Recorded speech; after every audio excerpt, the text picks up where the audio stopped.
Hello guys, मैं Rakesh sir आप सबका अपने क्लास में मोस्ट वेलकम करता हूं। मैंने पूरा सिलेबस कवर करने की कोशिश की है और मुझे लगता है कि इसके बाहर से कुछ भी नहीं आएगा, इसी में से गाइस आएगा। तो आइए अब पूरी 100% तैयारी कीजिए मेरे साथ बायोलॉजी का, और ये 50 मोस्ट इंपॉर्टेंट क्वेश्चन आप जरूर पढ़िए। आप खुद देखिए कि क्या ये सही है या गलत, और डिसाइड कीजिए। फिर कमेंट बॉक्स में लिखिए मैं सही कह रहा हूँ या गलत कह रहा हूँ। तो आइए गाइज अब मेरे साथ पूरे वीडियो में बने रहिए और ये 50 क्वेश्चन जो मोस्ट इंपोर्टेंट क्वेश्चन है इसे जरूर पढ़िए। तो आइए गाइज हम क्वेश्चन शुरू करते हैं। फर्स्ट प्रश्न है, निम्न के नाम बताइए या संक्षेप में उत्तर दीजिए। फर्स्ट है क, प्रकाश संश्लेषण के लिए कच्ची सामग्री क्या होता है। तो उत्तर देखिए, सूर्य का प्रकाश होता है, क्लोरोफिल होता है, CO2 होता है और जल होता है। ये सारे कच्चे सामग्री जो है प्रकाश संश्लेषण के लिए आवश्यक होता है। तो ये 4 याद कर लीजिए। अगर ऑब्जेक्टिव क्वेश्चन आएगा तो इसी में से कोई एक रहेगा तो आप इसे टिक करेंगे। आइए सेकेंड क्वेश्चन देखिए, पत्ती की सतह पर सूक्ष्म छिद्र क्या है। उत्तर क्या होगा, रंध्र। रंध्र जो सूक्ष्म छिद्र है जिसके द्वारा गैस का एक्सचेंज होता है, जिसे हम स्टोमेटा कहते हैं गाइज। ग क्वेश्चन देखिए, मानव पाचन तंत्र में जुड़ी सबसे बड़ी ग्रंथि क्या है। उत्तर क्या होगा, यकृत होगा। घ देखिए, क्षुद्रांत छोटी आंत में अवशोषण का क्षेत्रफल बढ़ा देने वाली संरचना है, तो वो संरचना का नाम क्या है। उत्तर क्या होगा, दीर्घरोम। दीर्घरोम एक ऐसी संरचना है छोटी आंत में जो अवशोषण का क्षेत्रफल को बढ़ा देता है। ठीक है गाइज। अब देखिए आपका 4 क्वेश्चन क्या कहता है, मानव रक्त में ऑक्सीजन का वहन करने वाला वर्णक क्या होता है, हीमोग्लोबिन। मानव रक्त में जो ऑक्सीजन पहुंचता है वो वहन करने वाला कौन होता है, हीमोग्लोबिन होता है गाइज। हीमोग्लोबिन। मानव रक्त के अवयव हैं क्या सब हैं। देखिए मानव रक्त के अवयव हैं, लाल रक्त कणिकाएं, RBC जिसे कहते हैं, प्लाज्मा ये लिक्विड होता है, तरल पदार्थ होता है। तीसरा श्वेत रक्त कणिकाएं जिसे WBC कहते हैं, व्हाइट ब्लड सेल कहते हैं। और फोर्थ जो है प्लेटलेट्स है। ये चारों जो है मानव रक्त के अवयव हैं। ठीक है गाइज। चलिए जो क्वेश्चन देखिए, पौधों में जल का संवहन करने वाला उत्तक कौन सा होता है, जाइलम। जाइलम होता है, जाइलम ही पौधों में जल का संवहन करता है, एक स्थान से दूसरे स्थान पर ले जाता है। ये नीचे से ऊपर की तरफ होता है। जो क्वेश्चन देखिए, पौधों में भोजन का संवहन करने वाला उत्तक कौन है, फ्लोएम। फ्लोएम भोजन का संवहन करता है। ये पत्तियों से पेड़ के हर भाग में, नीचे ऊपर हर दिशा में गति करता है। तो फ्लोएम जो है भोजन का संवहन करता है और ये हर दिशा में गति करता है। अगर जाइलम और फ्लोएम में अंतर भी आए तो आप इस तरह लिख सकते हैं। तो क्वेश्चन देखिए, वृक्क की संरचनात्मक और क्रियात्मक इकाई क्या है, वृक्काणु। वृक्क की संरचनात्मक और क्रियात्मक इकाई क्या है, वृक्काणु है गाइस। मादा जनन तंत्र में निषेचन का स्थान कहाँ पर होता है, अंडवाहिका में होता है, अंडवाहिका में होता है। भ्रूण का विकास का स्थान कहाँ है, गर्भाशय। भ्रूण का विकास होता है गर्भाशय में। अंडाशय द्वारा उत्पन्न मादा जनन हार्मोन है एस्ट्रोजन। मादा द्वारा जो जनन हार्मोन उत्पन्न होता है, मादा जनन हार्मोन, वो कौन सा होता है, एस्ट्रोजन होता है गाइस। अंड कोशिकाओं के निर्माण का स्थान है अंडाशय। नर जनन तंत्र, नर जनन तंत्र में शुक्राणु निर्माण का स्थान कहाँ पर है, वृषण में है, वृषण में है गाइस। नर जनन हार्मोन क्या है, टेस्टोस्टेरोन है। नर जनन हार्मोन क्या है, उत्तर टेस्टोस्टेरोन होगा। लैंगिक संरचना द्वारा होने वाले रोग कौन कौन से हैं, तो देखिए HIV एड्स हैं, गोनोरिया हैं, सिफिलिस हैं गाइज। ये 3 नाम याद रखिए जो लैंगिक संचरण द्वारा होते हैं। ठीक है guys. HIV AIDS and ATP का फुल फॉर्म बताइए, यानी पूरा नाम आपको बताना है HIV का, एड्स का और ATP का। HIV का होगा ह्यूमन इम्यूनोडिफिशियंसी वायरस, एड्स का होगा एक्वायर्ड इम्यून डिफिशियंसी सिंड्रोम और ATP का होगा एडेनोसाइन ट्राइफॉस्फेट। तो ये तीनों में से कोई पूछा जाता है तो इसे याद रखिए, मोस्ट इंपोर्टेंट है। 9 क्वेश्चन देखिए, F1 संतति का फिनोटाइप और जीनोटाइप लिखना है। जो आप मेंडल के बारे में पढ़े थे, क्रॉस सेक्शन है ना, तो उसमें से ये क्वेश्चन है F1 संतति का फिनोटाइप और जीनोटाइप क्या है। तो देखिए पहला क्वेश्चन, F1 फिनोटाइप सभी लंबे पौधे होते हैं। जीनोटाइप में कैपिटल T और स्मॉल t ले लेंगे। और सेकंड देखिए, F1 संतति को आपस में जब संस्करण करते हैं, यानी F1 से जो उत्पन्न होते हैं जीव, अगर उसका संस्करण किया जाता है तो F2 संतति का फिनोटाइप और जीनोटाइप प्राप्त होता है। तो F2 फिनोटाइप में क्या आता है, 3 लंबे पौधे आते हैं और 1 बौना पौधा आता है। जीनोटाइप इस तरह लिखेंगे, दोनों capital T ratio, capital T small t ratio, दोनों स्मॉल t। इसका रेशियो इस तरह बनता है 1:2, ये 2 प्राप्त होते हैं। और 1:2:1, ठीक है। तो इस तरह इसका जीनोटाइप और फिनोटाइप बनता है गाइज, ठीक है। अब द्विसंस्करण क्रॉस से प्राप्त F2 संतति का फिनोटाइप, जब द्विसंस्करण करेंगे तो ये प्राप्त होगा F2 में गोल पीले बीज 9 मिलेंगे, गोल हरे बीज 3 मिलेंगे, झुर्रीदार पीले बीज 1 मिलेंगे, झुर्रीदार हरे बीज 1 मिलेंगे, ठीक है गाइज। अब देखिए फुल फॉर्म आपको बताना फिर से, CFC का क्लोरोफ्लोरोकार्बन आएगा, UNEP का संयुक्त राष्ट्र पर्यावरण कार्यक्रम जो 1987 में स्टार्ट हुआ था, तो CFC UNEP का पूरा नाम आएगा CFC क्लोरोफ्लोरोकार्बन UNEP संयुक्त राष्ट्र पर्यावरण कार्यक्रम 1987, ठीक है गाइज। बहुत देखिए आहार श्रृंखला में अगले पोषी स्तर पर कितने प्रतिशत ऊर्जा का स्थानांतरण होता है, तो आहार श्रृंखला में अगले पोषी स्तर पर सिर्फ 10% ही ऊर्जा का स्थानांतरण होता है गाइज, याद रखिए। देखिए आहार श्रृंखला में हानिकारक रसायनों की मात्रा में एक पोषी स्तर से दूसरे पोषी स्तर पर जाने पर वृद्धि कहलाता है, क्या कहलाता है, जैव आवर्धन, क्या कहलाता है, जैव आवर्धन कहलाता है गाइज, ठीक है। सभी धमनियां ऑक्सीजन वाले रक्त को हृदय से अन्य अंगों तक ले जाती है, कौन सी धमनी इसकी विपरीत बिना ऑक्सीजन वाला रक्त ले जाती है, कहाँ ले जाती है, तो फुफ्फुस धमनी जो है बिना ऑक्सीजन वाला रक्त ले जाती है, और ये हृदय से फेफड़ों तक बिना O2 वाला रक्त ले जाती है, तो कौन सी धमनी है, फुफ्फुस धमनी है, ठीक है ना, ये हृदय से फेफड़ों तक ले जाती है, तो ये याद रखिए।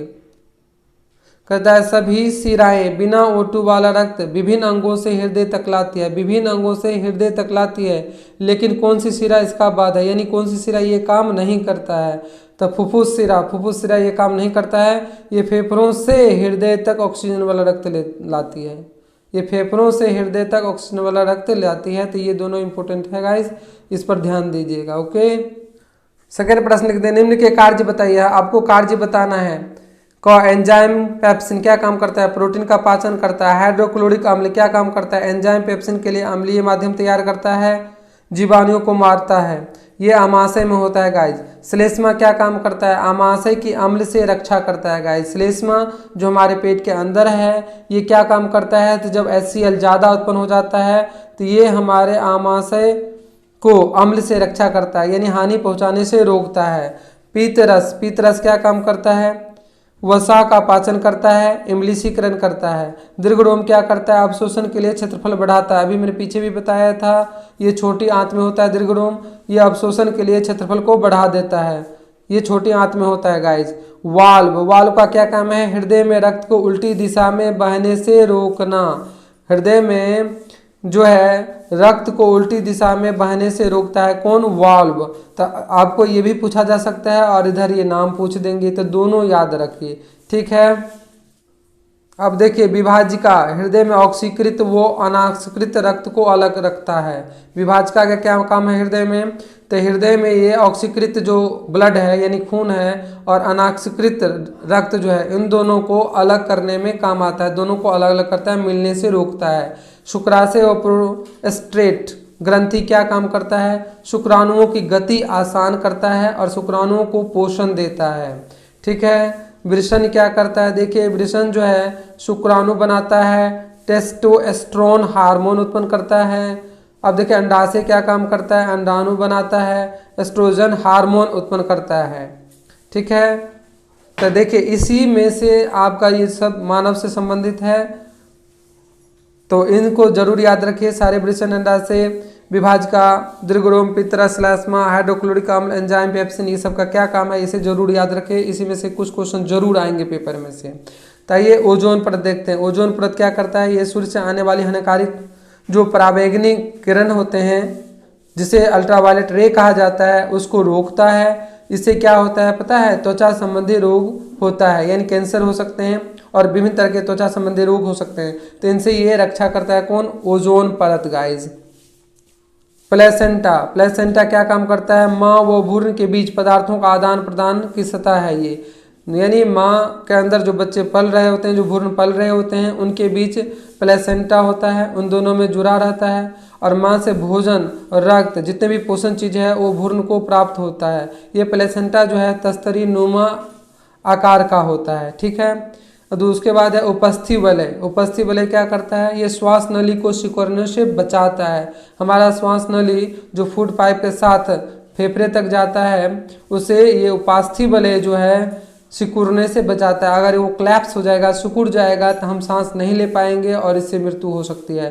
तो उपस्थिति वलय जो है श्वास नली को सिकुड़ने से बचाता है गाइस। तो इसे याद रखिए। प्रश्न 3 पढ़ते हैं। अभी तक आपने जितना पढ़ा वो सब 1 नंबर के क्वेश्चन थे, सबके वर्क थे, कार्य थे।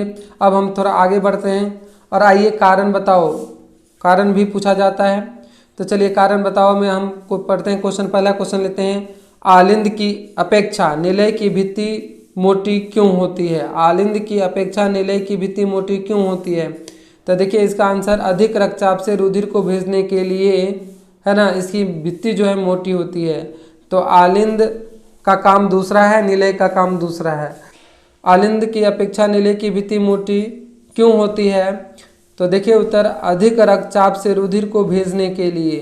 तो आलिंद का काम और निलय का काम दोनों अलग अलग है। निलय जो है रक्तचाप इसमें ज़्यादा होता है, क्योंकि ये जो है रक्त को रुधिर यानी रुधिर रक्त को ही कहा जाता है, उसको पूरे शरीर में भेजता है, जिसके कारण रक्तचाप यहाँ पर ज़्यादा होता है गाइज।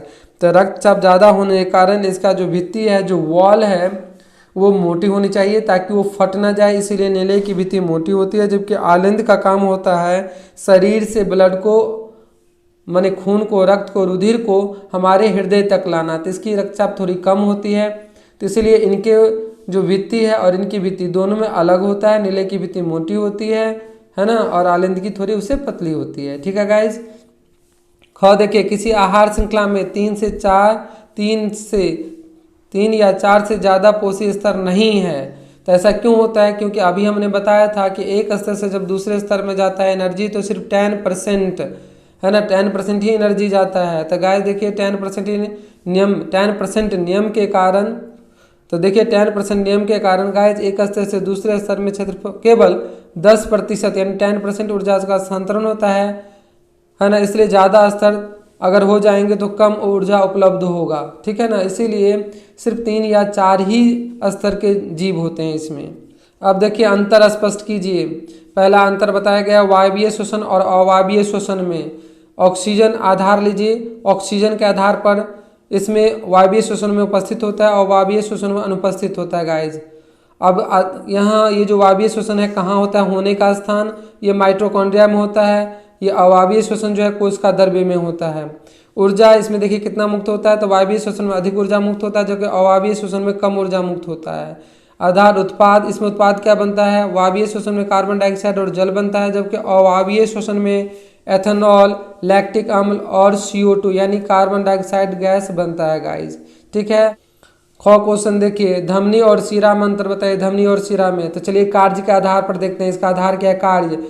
धमनी जो ऑक्सीजन वाला रक्त ले जाता है, जबकि शिरा बिना ऑक्सीजन वाला रक्त ले जाता है। दिशा, हृदय से अंगों तक जाता है धमनी, जबकि शिरा जो है अंगों से हृदय तक जाता है।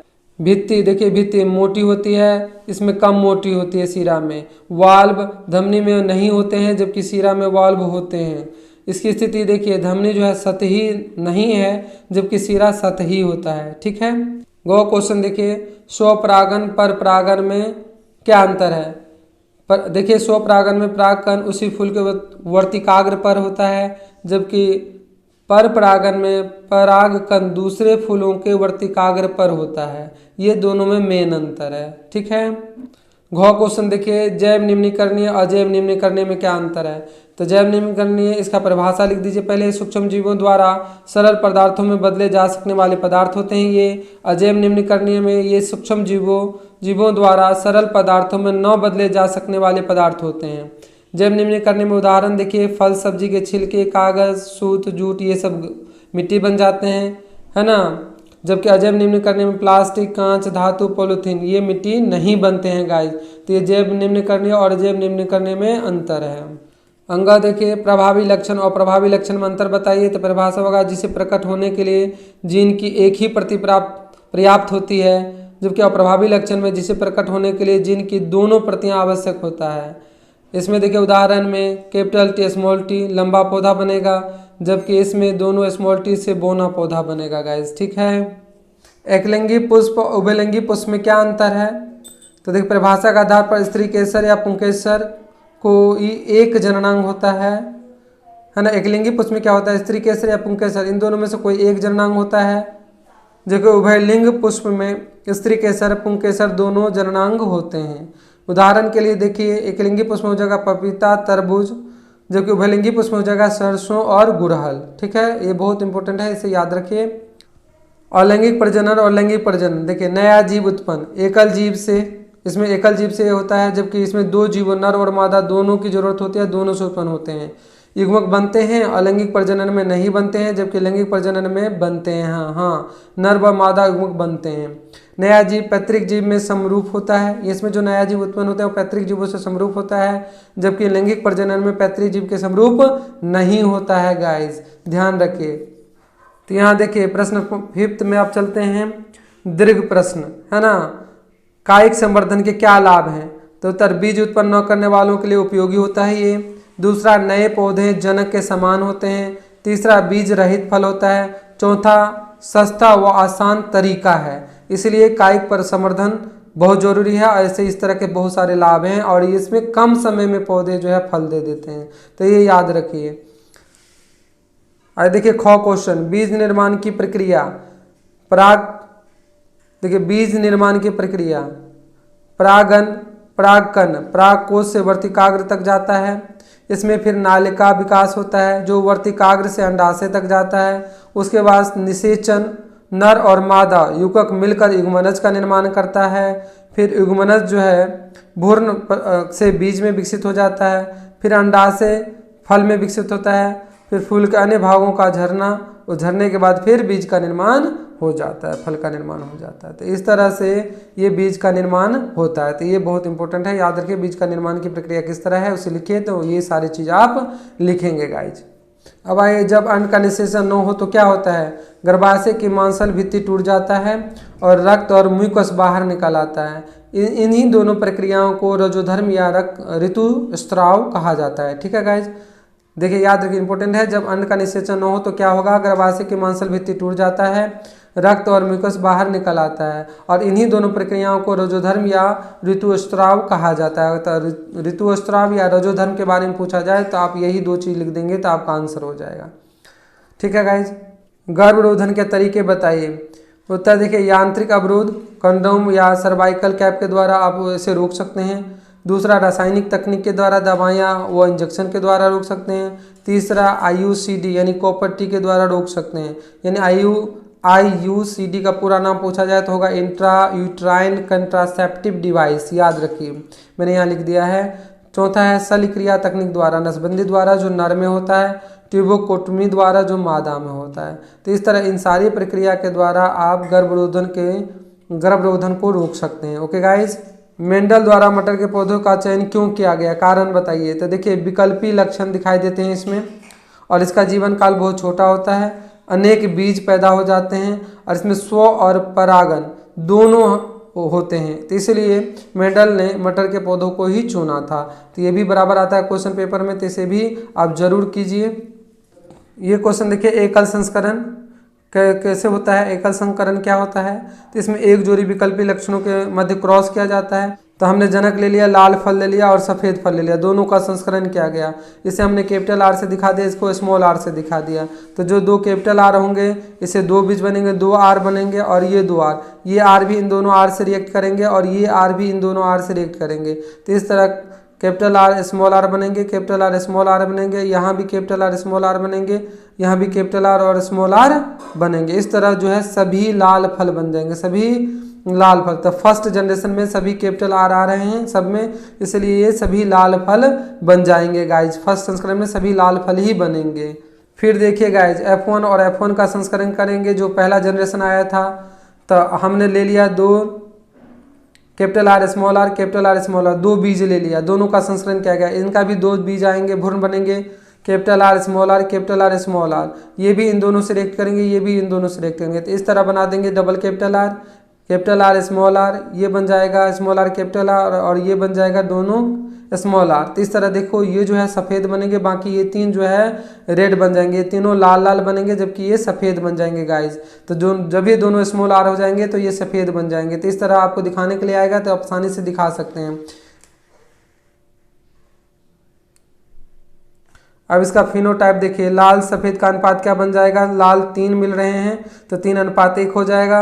जीनोटाइप लिखना है तो कैपिटल आर आपने देखा एक बार है, कैपिटल आर स्मॉल आर 2 बार है, जबकि स्मॉल आर जो है दोनों 1 बार है, तो 1:2:1 बन जाता है। तो इस तरह से संस्करण किया जाता है। तो ये दिखाने के लिए आता है, तो आप आसानी से दिखाइएगा गाइज। अब चलिए कचरा प्रबंधन की विधियां। जैव मात संयंत्र, जैव का कचरा खाद में बदल जाता है। कूड़ा भराव क्षेत्र, कचरा निचले क्षेत्रों में आ जाता है। सीवेज उपचार, नदी में जाने से पहले नाले के पानी की सफाई करना होता है। पुनः चक्रण, अजैव कचरा नए पदार्थ में बदल जाता है। और पुनः उपयोग यानी बार बार इस्तेमाल करके आप इसे पुनः उपयोग कर सकते हैं नई तरीके से।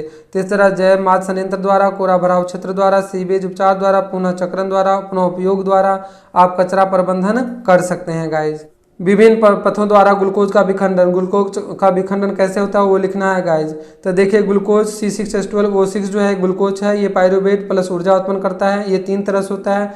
O2 की अनुपस्थिति में ये ईस्ट में किण्वन के द्वारा होता है। इससे एथेनॉल और CO2 और प्लस ऊर्जा मुक्त होता है। दूसरा जो है O2 के अभाव में होता है, जो हमारे पेशियों में होता है। इससे लैक्टिक एसिड उत्पन्न होता है और लैक्टिक अम्ल या ऊर्जा प्राप्त होता है, ठीक है ना, दोनों प्राप्त होता है। लैक्टिक एसिड के कारण ही हमारे मांसपेशी में दर्द होता है। तो ये भी पूछा जाता है कि जब हम एक्सरसाइज करते हैं तो लैक्टिक हमारे मांसपेशी में दर्द क्यों होता है, क्योंकि लैक्टिक एसिड उत्पन्न होता है, जिसके कारण ये दर्द होता है।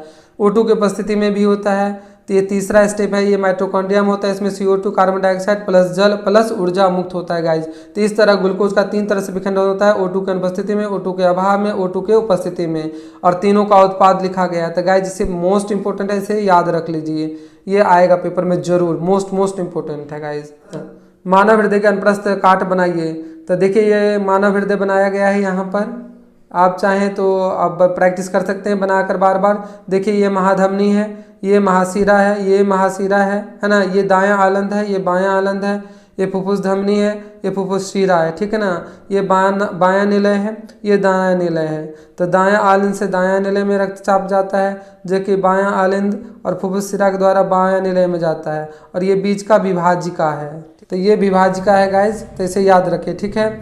आइए मानव उत्सर्जन तंत्र के बारे में पढ़ते हैं।